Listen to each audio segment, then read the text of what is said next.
Hey guys, it's Kate, the Adorkable girl, here again for story time. Before we start, I want to give a big shout out to my friend Hosea Rosenberg, who is a chef, and I don't know if you guys know him, but he's also the winner of Top Chef Season 4. Hosea owns two really amazing restaurants in Colorado, and unfortunately, due to the COVID-19 crisis, he's had to lay off his staff, and his restaurants are in jeopardy of closing down completely. So somebody has set up two GoFundMe campaigns, one for each restaurant, and I'm gonna throw links in the comments of this video where you can click on it, and if you have a few dollars, just throw them in. Every little bit helps. I know that Hosea is really concerned about his staff, and he wants them to have a roof over their heads and enough to feed their families. And he would appreciate it if you donated a few dollars. Hosea is a super kind and generous guy, so I don't mind giving this this little please contribute speech at the beginning of my video. I'll probably also be posting about Hosea on my other channel, which is Apocalypse Cook. Okay, so I write a lot about my family. They always say write about what you know, and I know about my family, and I know they're pretty hysterical. So I am going to read you a story today. It's kind of a long one, but where do you have to go? And it is titled The Turbaned Bee. The Turbaned Bee. And based on references in this story, I'm going to say that I wrote it in 2008 when I was 35.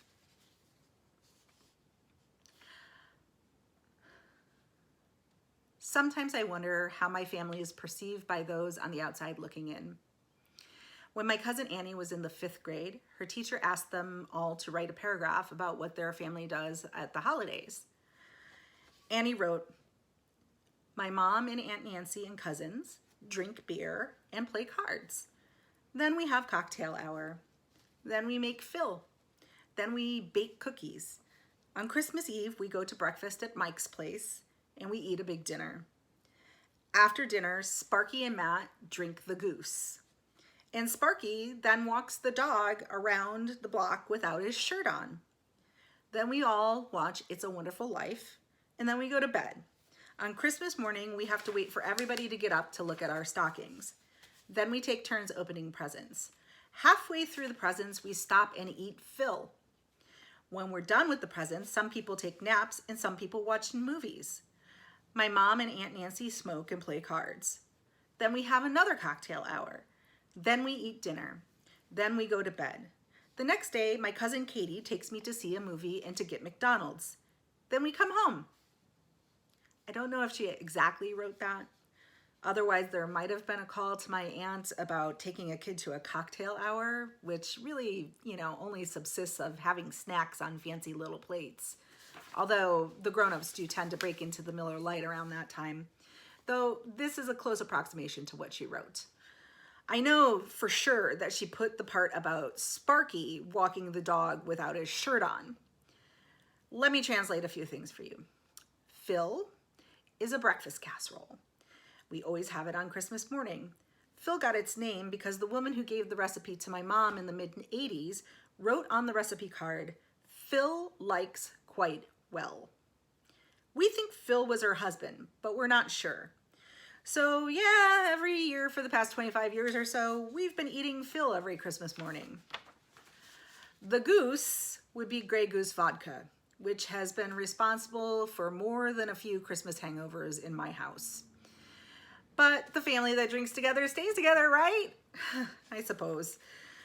The shirtless dog walk is a direct result of my dad being a smartass who is hopped up on Grey Goose vodka and who is trying to find something to make my sullen teen cousin laugh her head off. Hence the half-naked dog walking. He walks the dog half-naked in the snow. Every year, we just cross our fingers and hope that Sparky doesn't encounter some of Kent, Ohio's finest while walking the dog half naked in the snow, especially because he takes the bottle of Grey Goose with him.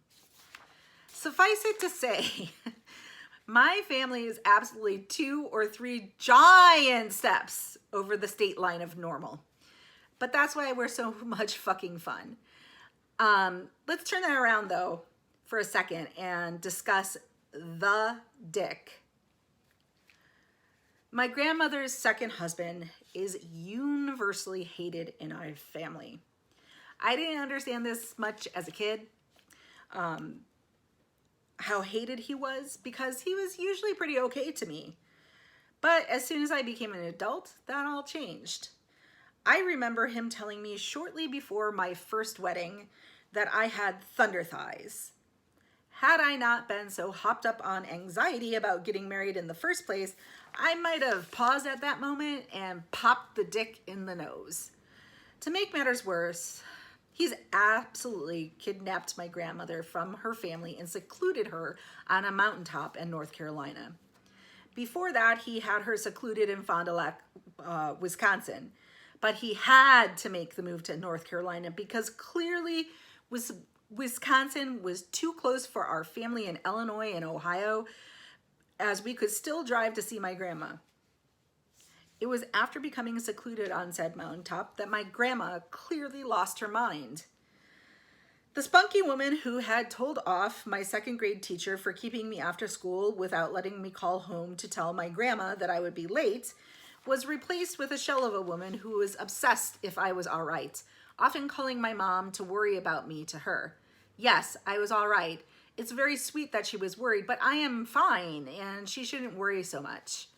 Her only companion is her dog, Molly, and whenever I get a letter or card from her, she signs it, Love, Graham, and Molly. I miss my grandma. I should say at this point that my brother Mike and I spent many of the formative years of our lives being co-parented by my grandma. My mom was putting herself through grad school. Both she and my dad worked, and my grandma was often called in to pinch hit in taking care of us, which was great for us.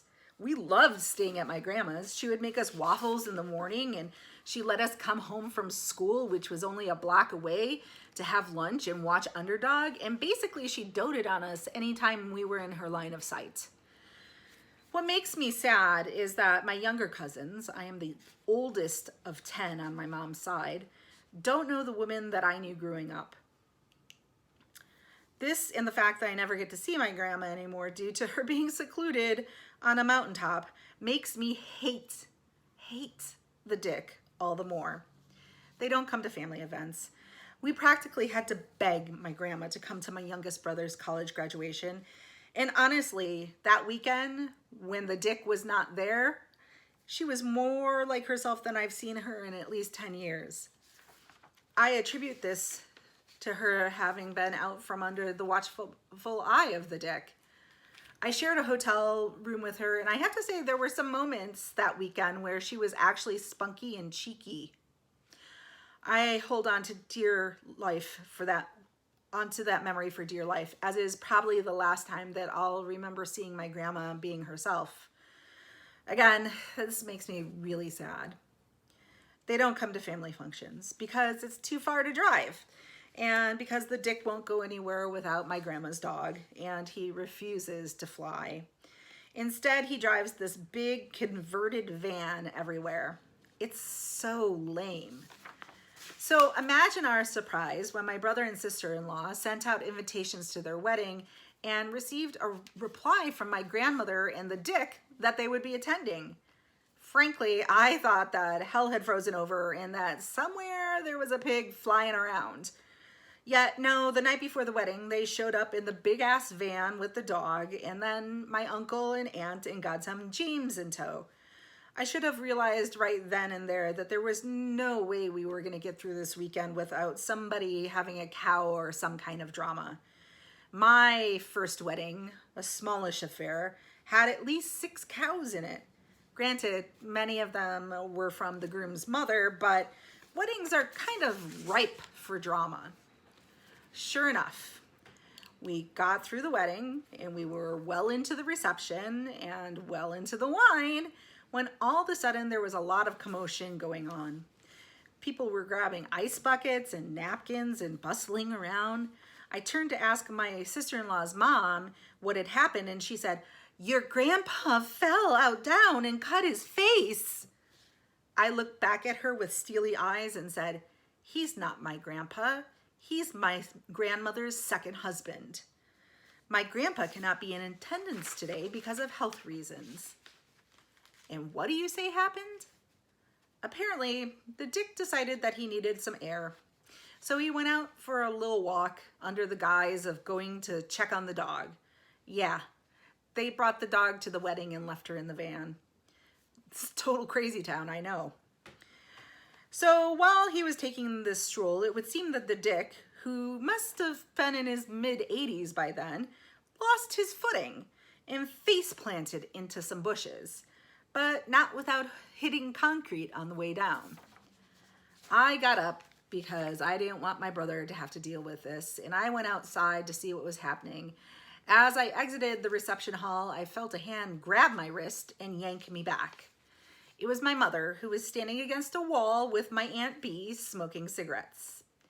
"Don't," she said as she took a drag off her cigarette. "Don't ruin your evening. He is fine." And truthfully, he was, if not a little pizza-faced for the wear and tear.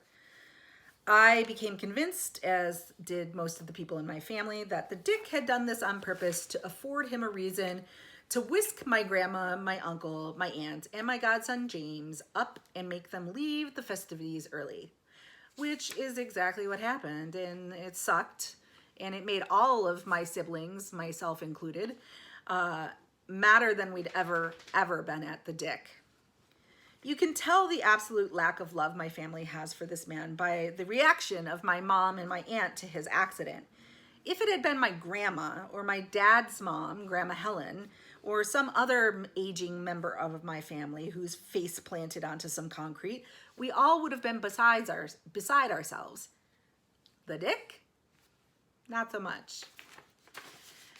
Important to note, in reference to my mom and aunt's reaction to this faux tragedy, my Uncle Joe, another unrepentant smart-ass man in my family, coined the phrase, "The Doyle girls have some smoking to do." It correctly indicates the apathy at how the Dick's faceplant would alter his life. They just didn't care. It sounds cold perhaps, but then again, they had been dealing for more than 30 years with this man's passive-aggressive attempts to sever affection and ties between them and their mother. The Dick is totally lame, and indeed, the Doyle girls had some smoking to do, and they were right to do it. They were reminiscent of Joan Crawford and Bette Davis in Whatever Happened to Baby Jane. All they needed were the cigarette holders and some turbans, and they'd be all set. I suppose that this deep into this story, I should explain the concept of the island to you. Upon the revelation that her mother, my grandmother, had completely gone bonkers, my mom charged me, the eldest female progeny in the third generation of Doyles, with a task. "Katie, you have to listen to me very carefully," she said one evening over Miller Lights and a vicious game of 500 rummy. "If your aunt and I ever lose our minds like Grandma has, you have to find us an island. Build a house on the island. Stock it up with Miller Lights and cigarettes and food. And then you have to row us out to the island and you have to leave us there. Once a year, you can row the younger kids, your kids if you have them, out to visit us. But you have to tell them before you do, they weren't always like this. They were completely normal ones. It's in our genes to go bonkers around the age of 65. So kids, somebody's going to eventually have to row me out to the island too. And then when you're 65, one of your kids can row you out to the island and you can come join us because we'll still be out there. The Doyle girls are immortal." I have never in my entire life laughed so hard at something that my mom has said to me. And let it be known that in my 35 years of life, she's said some doozies. Of course, I agreed to this proposition, and ever since then, when one of them starts acting a touch wacky, all I have to do is hum "Row, row your boat," and they settle down. Jump to December 2007. 3 years after the Dicks faceplant and the conspiracy theories were still running rampant and the Doyle girls have some smoking to do was still being bandied about and guffawed over at the dinner table anytime that we got together as a family, which honestly is not that often. Not surprisingly, the summer before, the Dick had declined an invitation to my cousin John's wedding, and there was still a lot of bad feelings from all the members of our family about that snub. While we might not see each other all that much, the Clan Doyle is a big and tight-knit family. You fuck with one of us, you fuck with us all. Snub one of us, and you're gonna get approximately 20 people giving you steely eyes of hate. I was getting ready to go home for the holidays, but first I had to find myself a party dress to wear to an event that I was attending a few days before my flight home. I was out shopping with my girlfriends, and we were not having much success finding party dresses which were fitting for the event or within our price range. So we ventured into H&M to peruse their selection of holiday finery. Sadly, it was a lackluster year for cute party dresses, but what I did find with the help of my friend Rosie were, wait for it, it's coming, I promise, take a deep breath, turbans. Like Mommy Dearest turbans in violent neon colors. Who the fuck shops at H&M for a neon colored turban? Really, at this point, the fashion industry has gone out of its skull with shit like this. Who buys that? I'm gonna tell ya, this girl right here. I bought 2 of them, one in hot pink and one in electric blue. While I was nearly peeing my pants laughing and trying them on, I had a revelation. These would be the fucking perfect hose gifts for my mom and my aunt. What's a hose gift? I'm really sorry to keep throwing around terminology that might confuse you, so let me explain. Our family has a long-standing tradition of giving joke gifts or prank gifts to each other. For example, the year that a distant cousin of ours went scuba diving and saw a shark and then shat his pants trying to swim away from said shark, there was the Sharkorama. This is a shoebox diorama involving a G.I. Joe dressed up as a diver, my brother Mike's toy shark, and a trail of Hershey's Kisses behind the diver.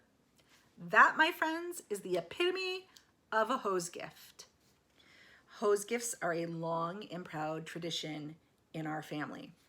Hose gifts don't happen every year, but they happen often enough that we never seem to run out of stories about them. With this in mind, I threw the turbans into my suitcase and hoofed it for Ohio. I roped Sparky into participating in this gift as I was broke and instructed him to purchase the following: a case of Miller Lite and 2 packs of cigarettes and a deck of cards. Upon arrival, I found those items stealthily stashed in the closet of my bedroom, and I set about assembling a hose gift. Imagine my mom and aunt's reaction on Christmas morning when they get this big ass giant gift that they have to open together. They started with the Miller Lite, they moved on to the cigarettes, then the cards, and finally the piece de resistance, the turbans. The card that I attached simply said, "To the smoking Doyle girls, row, row, row your boat." I think they laughed for about 3 hours about this gift. I know my mom laughed so hard that her face turned red and she was bent over gasping for air, which is very rare. It only got better though because they put the turbans on and agreed to pose for pictures. It was priceless. Score 1 for Katie. Way to knock it out of the ballpark.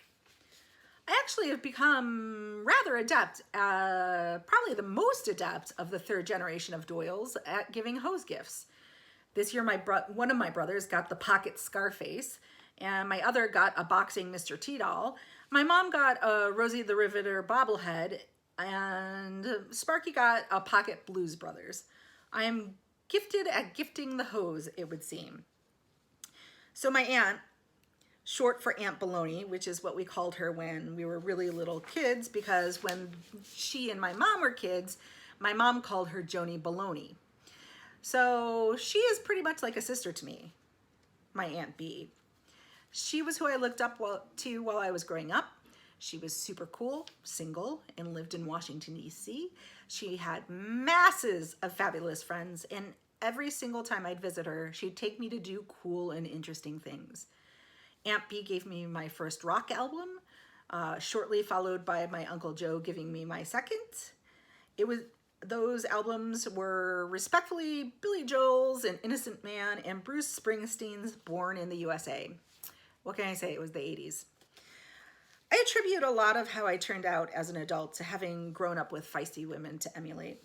Whereas my mom taught me about being strong and gracious and good, my aunt taught me that it's okay to say fuck societal expectations and follow my own path.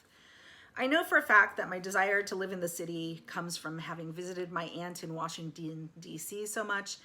The fact that I'm cheeky and outspoken comes from both her and my mom. And the fact that I believe in the good in people, even when they've only shown me the bad, is a direct attribute of my mother. I've always been really close to my mom and aunt, though I did go through 5 or so teenage years where I really didn't understand or like being around my mom too much. And she would probably say the same about me. As I've gotten older, those bonds have only gotten stronger. I call my mom every day just to talk about nothing. It keeps us connected. It also keeps her from worrying about me. I exchange emails several times a week with my aunt. Again, keeping us connected and keeping her up to date with whatever drama is going on in my life. So those emails are mostly about work, boys, her daughter turning into a teenager, whatever. And generally when things are sucky, my aunt will throw in there, "Fire 'em up, boys, the Doyle girls have some smoking to do."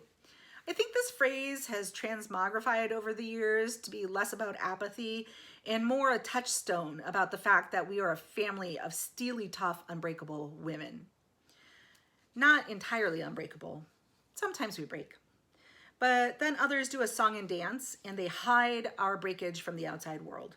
It's kind of like when the wizard says to Dorothy, the Tin Man, the Scarecrow, and the Cowardly Lion, "Do not look behind the curtain. I am the great and powerful Oz."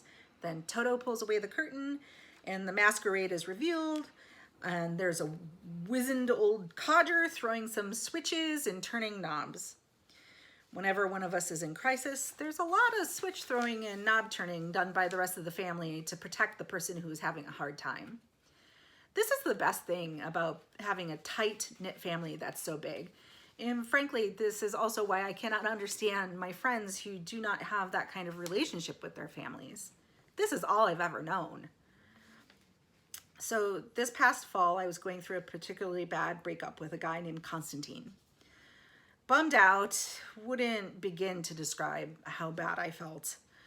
It was so bad that my roommate at the time was contemplating calling my mom, and one of my friends from New York flew out one weekend just to watch me sleep and to hold my hand.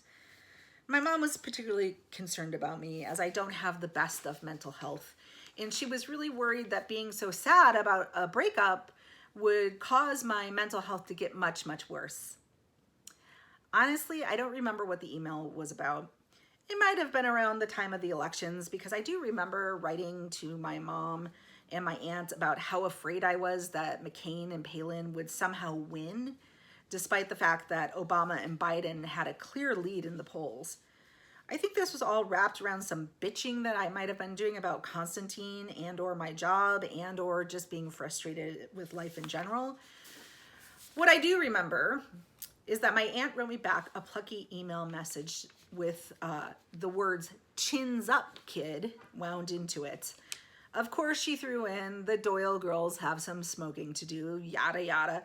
But she also said that I needed to cheer up and picture, if I needed to cheer up, that all I had to do was picture her and my mom in those turbans.